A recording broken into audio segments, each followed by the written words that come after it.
And we're back. Made a little special video here. Just got done with episode 7 on Dead Time Stories, so unfortunately Chenry won't be able to join us. But I do have my younger brother, Lewis, here. He came out to visit and celebrate our dad's 70th birthday. Hello. Shout out to Dad.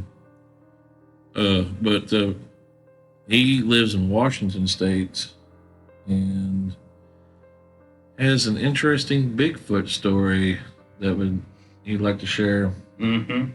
Yeah. So he kind of did this, not really a live, I guess, podcast, but kind of like an interview, trying a little something different for you folks. Of course, I'm still figuring this out because I'm using OBS, but it's coming along. Trying to do some background, as you can see. Got a merch link over here. So, anywho, yeah, tell me about this. If you want, we can go and get your friend. You said you had your friend Josh that wants to get on the phone. Yeah, I'm gonna give him a call. Okay, we can get him on the phone here, and He's texting me right now. He was a friend of me that was with me in a certain experience up in the Colville National Forest, about a few miles from Canada. Basically north central, roughly Washington State, right by the Colville National Forest. Nearest town was Curlew, Washington. oh. Give him a call here and see if we can get him So on. it's basically up in the well, we say down south here. It's up in the hollers. I'm calling him right now. See if he can basically. Hold on, Josh. We're getting you on the mic here. Can you hear us? Okay. Yeah, we said we're here. Like Is that coming through good? Yeah. You got your volume all the way up? Yeah, I think so. You double check. There we go. Yeah. We just started this the interview now. We just did the intro. And, Yeah, we got you. You're being recorded on video here, but for the viewer's sake, we have him on the phone right here. yeah, he's in Washington State currently. So we're broadcasting from Tennessee here. So obviously he can't be here. It's just quite a distance. But this is my best friend. He was with me during this situation. It was we're always out in the woods together and having fun and camping, backpacking. And this was during a hunting escapade with another friend of ours as well. There was 3 of us total. So I'm not sure how we want to begin this, or if Josh, you want to introduce yourself, or Yeah, you can go ahead and jump in there. My name's Josh. I've grown up in the Pacific Northwest my whole life. I grew up camping, fishing, hunting, backpacking, and Cascades. And I've only had a few weird encounters. Well, a couple of them definitely unexplainable. Interesting. yeah, he's a pretty avid woodsman, and I'd say probably the most experienced out of all of us when we're out, and so we kind of take his leadership on a lot of things. So, have you physically witnessed or seen him out in the wood line or tree line, or? But we're gonna share. Go ahead, Josh. Yeah, let's just continue. That'll come on later. Oh, okay. Yeah. There's certain. It all started. We went deer hunting at our buddy's cabin, and it's way up north on the Canadian border. And the way the land's laid out is it's pretty much the only access to the state land and federal land is through this one piece of private property that our buddy owns.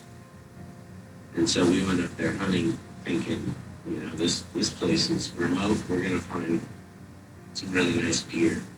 Yeah. Yeah. That's where it all started. Right. So it's out there in the sticks, so to speak.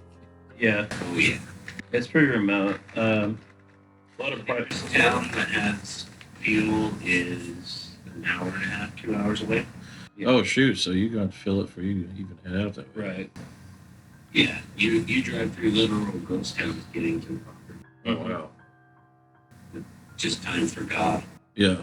There's one time we came through and another trip coming back home, we accidentally went through a ghost town like situation, and somehow we ended up in Canada by accident. Didn't realize it. Remember that, Josh? Driving dirt roads trying to figure out how to get home. Yeah, we got turned around a little bit, Wow. and like the sign is in kilometers, not miles per hour. So we're across Canada by accident. We made our way back home that time. Yeah. But yeah, so a lot of that land up there is like timeshares, Yeah. and a lot of it's private. And our buddy, in particular,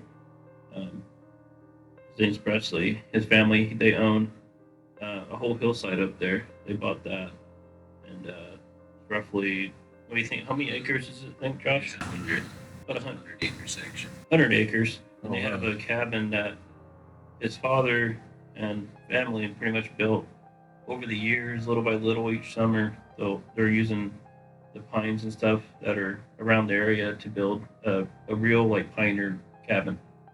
And because his dream was always to retire, go up there and live, and off the grid kind of situation, and just enjoy life, Yeah.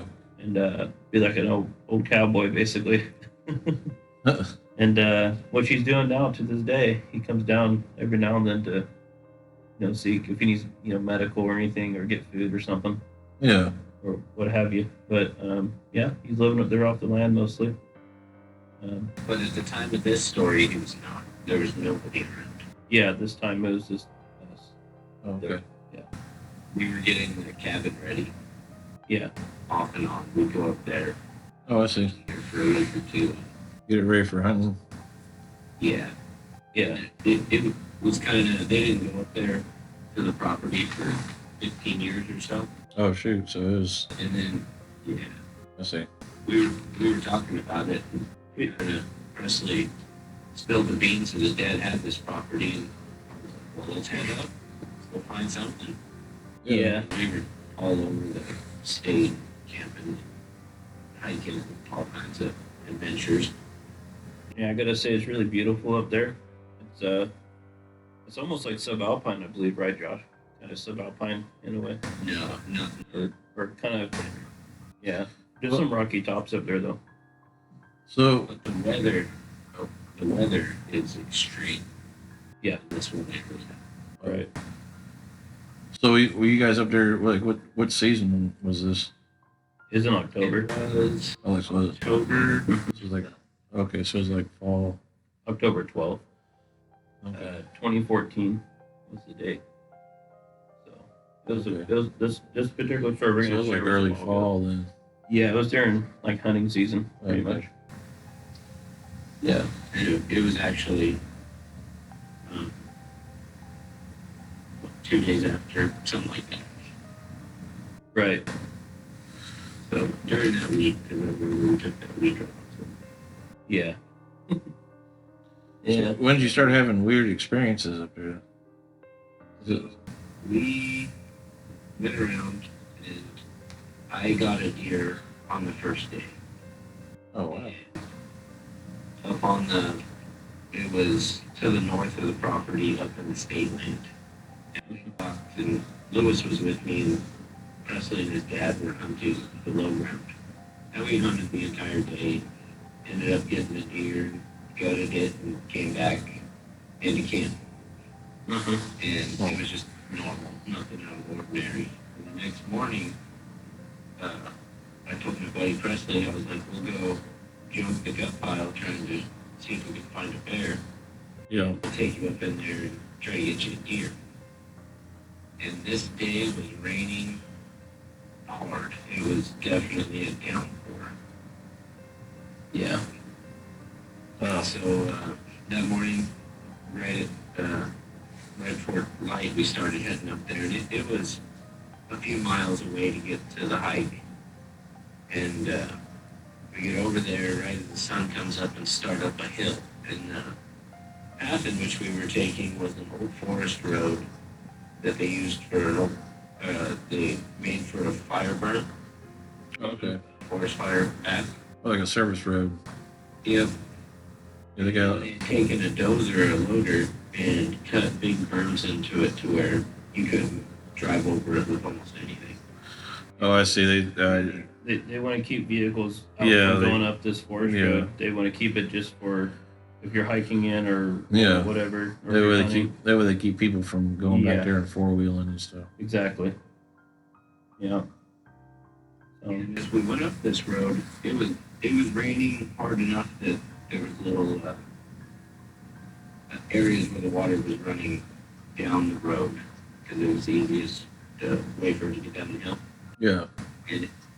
And we were soaked, and we kept going up the hill, and I remember there were saplings that were maybe my waist tall, and I walked by and I grabbed one because I'm a pretty busy person, always fidgeting or doing something. And I grabbed it, and it stopped me in my tracks. And I was just trying to pull it back. And I did that to quite a few of them. And sometimes I would strip the bark or the needles off the branch Yeah. as I was walking past as we were leaving on this old abandoned road. Yeah. I remember like you kind of you have a habit of when we're walking like you'll pull on something or whatever just out of just curiosity or whatever. And I use it so if we get turned around, you have a mark. Right. Exactly. And so we go up this hill, probably easy 1,500 foot of elevation, maybe 2,000. And the rain turns to a hell of a snowstorm. Almost blizzard. Mm-hmm. Oh shoot. It varies in the visibility. Yeah. At that point, whenever that happened, I had chills run down my back. Something was different. Yeah. Something felt off. And I remember, and I remember looking at Lewis, and me and Lewis have known each other a long time. We don't have to talk to have a conversation. Yeah. And I could tell something was bothering him as well. Yeah. Yeah. Josh and I were we finished each other's sentences pretty much. We're like telepathic in a way. Yeah. I've known Josh for So you could sense that something was off. I've known Josh probably, was it 16 or 17 years roughly? It's been a long time. Yeah. But I could instantly tell something was different with Yeah. us, and I had just the spider senses tingling. Yeah. And so we just continued. We never said anything or really brought it to attention because our buddy Presley, he's A little oblivious. he'll just say it was a squirrel. Yeah. He doesn't quite jump to the same conclusions that Lewis and I have. Yeah. And we get to the gut pile, uneventful. Nothing really happens. The weather's getting horrible. And so we decide to turn back. Yeah. And we're just going to retrace our route. And then we head down the hill, and I had goosebumps. I couldn't figure out what was going on. This has never happened to me really before. There's not much in the woods that startles me or catches me by surprise. Mm-hmm. Go for it, Lewis. Yeah, that's where we Good parts. returned back from the plateau area. Yep. So the viewpoint, we're heading back. We're about to leave that day because we're done with the weekend. And Presley was a little bummed because he didn't get a deer.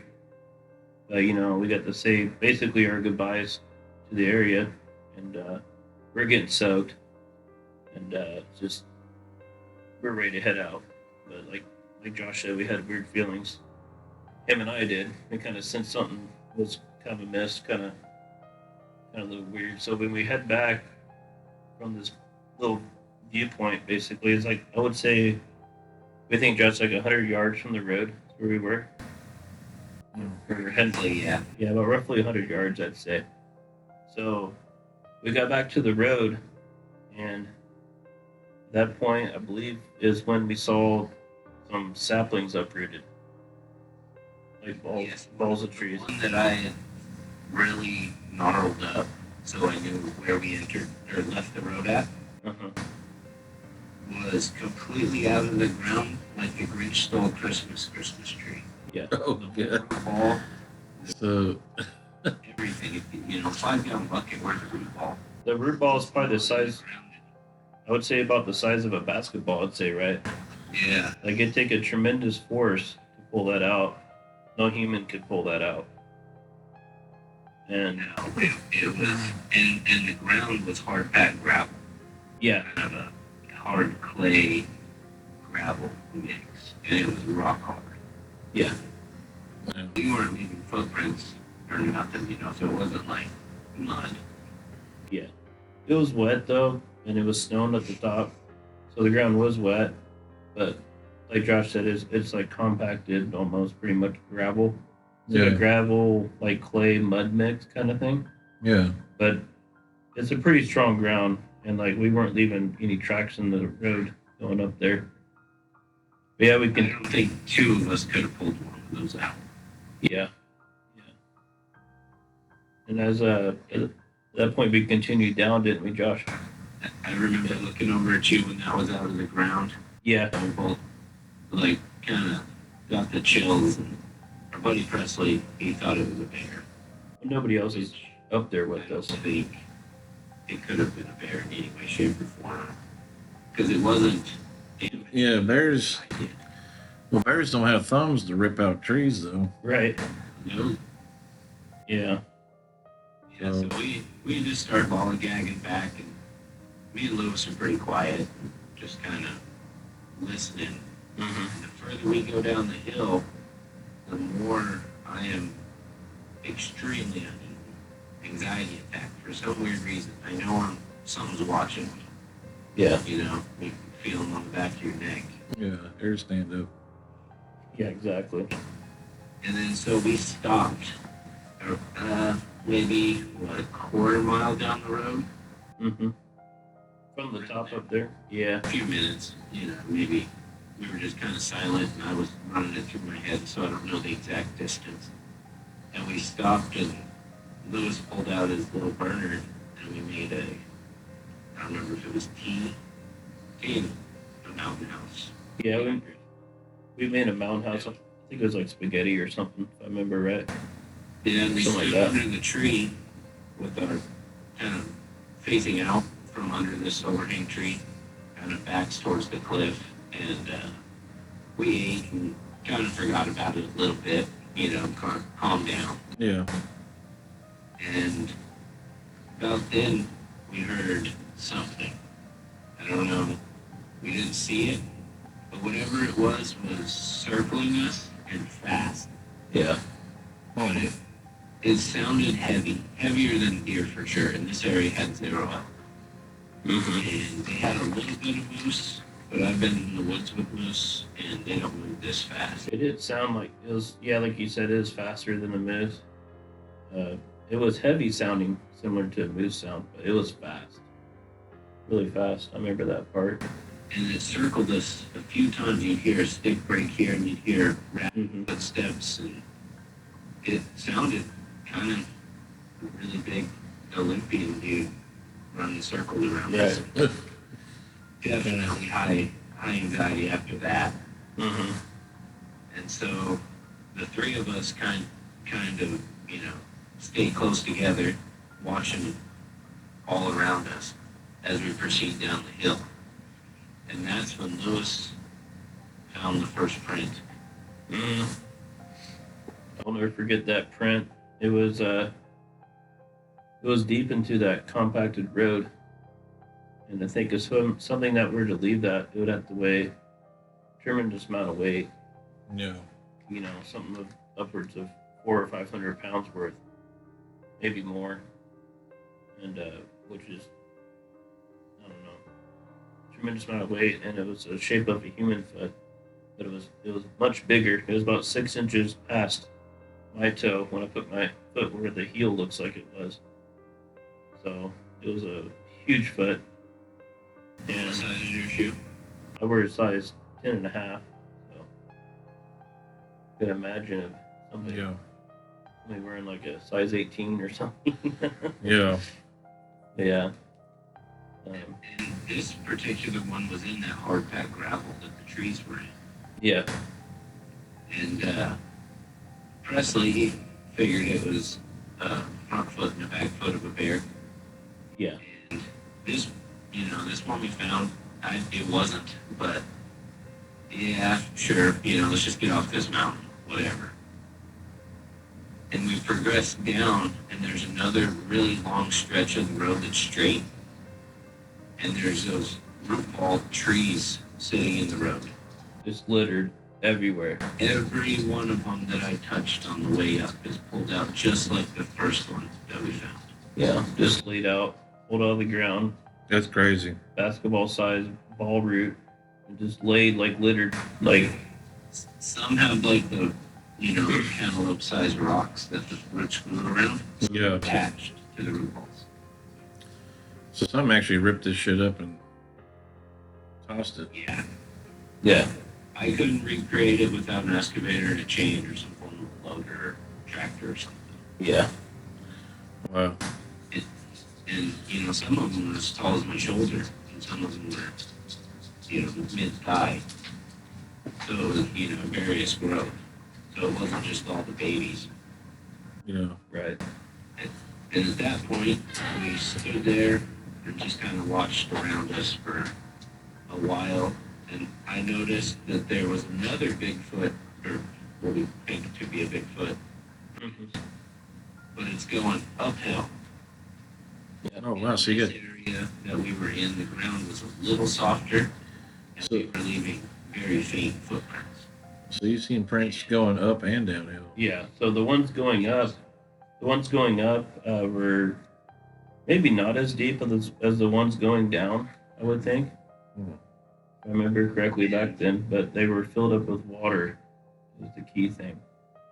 That the ones And at pointing this up were point, filled we're with back water. into those berms that they cut, Mm-hmm. but we haven't reached them. They're at the end of the straightaway where the trees are ripped out. And Yeah. as we're looking at it, I noticed that the heel imprint on the way down is considerably deeper Mm-hmm. than the center, the arch of the foot, and then the ball slid in the mud. Oh Just a wow. little bit, almost as if it was running down, and the strides were, I don't know, 8 feet. Yeah. 6, 8 Wow. feet, roughly, It was moving. on an elevation where he would have fallen, Yeah. thrusted forward and fallen further, more distance traveled. Mm-hmm. And so we keep progressing, and they're obvious now. There's a simple set walking up that's not indented that deep and really light in the ground, and there's a heavy long stride on the way down. Well, as we come up to the very first berm, or what would be the last one we passed, berm in the road, it's probably 4.5 foot tall to the peak of it because it's been eroded, and it's really muddy. Mm-hmm. And there was a footprint in there that sunk in 8 inches. Was, I don't know. We didn't have a tape with us. We wished we did, but I bet you it was all of 16 inches. It was huge. Did you guys get any pictures or anything? Or? We did. Lewis did Yeah. it's that early 2000s technology. Yeah. It Oh. wasn't very. It was kind of pixelated a little bit. Yeah, none of our phones' pictures really carried well. Yeah. I got a new phone. I transferred and I lost the images. I know my knowledge, but I can kind of dig and see if I can find them. I was just wondering. I could include them in the video if you had them. Yeah. But the part that got my hair to stand up the most is when I was inspecting that deep print. I could see the fingerprints or the toe prints in the mud. Oh, like the Like the ridges of like Yeah. a fingerprint almost. And you could see There's ridges. where it was, where it matted down and it was jagged on the edges. yeah. And at this point, when he had thrusted the ball of his foot forward to leap for the next stride, his toes pushed into the mud at like probably a 15-degree angle away from the way he was, and that next footprint was turned. It was to the left about 3 feet. Oh. And the mud pushed between his toes and fell out about 3 foot in front of the footprint. Mhm. There was a, just like if you were walking Yeah. on a river bank. Yeah. So there's something definitely bipedal. Yes, Have water in it. it wasn't a bear. The other ones did. It was clearly Yeah. something else, Clearly something bipedal. and what we believed was Bigfoot or Sasquatch. It's we're never looking for it actively, but it's always in the back of our mind. Living in Bigfoot country. Oh yeah, he's Yeah. known for all over the United States. Like here in Tennessee, he's called the Tennessee Wild Man. Yeah, But and then he's really seen a lot over in the Appalachian area. hmm That's where he's seen mostly. but every single time we go up here in these woods, in particular in Colville National Forest, something always strange happens to us. Like this. Every It's extreme, but This was, yeah, probably the biggest experience I've ever had. I'm sure Josh as well. yes. Regarding Like, something Sasquatch. Yes. and the wildest part was as we progressed down, at one point the road came down to an accessible road, and there was footprints running up a like a berm up to the next level where they didn't cut the road and went sideways across the mountain. It like Wow. burrowed up. It burrowed up the side. Remember, the grass was all matted. Like something was And we're talking over running away. 100 separate footprints. Yeah. Wow. And then that plus the trees ripped out everywhere. There's probably, gosh, we think Josh like 20, maybe 30. Was there more? Did Yeah. you guys have any occurrences like while camping? Like at your campsite or anything? That same area, we've had things like sticks thrown at us at night. Yes, Lewis and I always Yeah. sleep in a tent off to the away from the cabin because it's not that big. Oh. Yeah. It's like a one-room cabin. Oh, okay. One night we were laying there about to fall asleep. It was late. We'd kind of, I don't know, maybe midnight one. We'd stayed up way later than everybody else. Mm-hmm. And out of nowhere, a probably 2.5-inch diameter, 3-foot long stick hits the side of our tent as if, I don't know, a baseball player swung it at us. Uh. The entire tent shook. Yeah. It was weird, and then it happened again, I believe, the second time. Remember, right? Yes. And then we heard like somebody hitting a baseball bat on the side of a tree. Yeah. Tree knocking. And that went on for all of 45 minutes, maybe an hour. Mm-hmm. But it happened in 4 separate locations surrounding the camp. Wow. I would say probably we think it within the range of 30 yards from our tent, 30, 40 yards. Yes, it was extremely close. It wasn't like super close, but it was close. So it was like something out there stalking you. Closer than I wanted it to be. This. Yeah. And they say if you research and follow Sasquatch, Bigfoot, that scouts will go out and they'll knock to warn their boundary or territory, basically to try to Yeah, I heard flush of out them. people. They'll throw rocks and stuff. Yeah, I've heard them knocking. Yeah. They do wood knocking. Yeah. I remember going up the next morning. Remember, Josh, I got up and kind of walked around to investigate, see if I see any like shards of like bark or pieces of sticks laying around where it was beaten at. So I was trying to figure out, okay, I'll see it in the morning when the light's out and I can see Yeah. a lot better. I remember going up on the ridge. That was roughly about 30, 40 yards from the cabin. It wasn't too far away. It was from the direction the first initial stick Yeah. got thrown from the best we could gather. I was kind of trying to picture where this branch could have been thrown from, and I found a tree, and I was looking around at the ground and stuff, and I looked up on this branch, and I saw what I believe was like some hair was taken off, and it was about roughly, I'm 6 foot tall, it was about where my head was. It's almost like it snagged something that high, and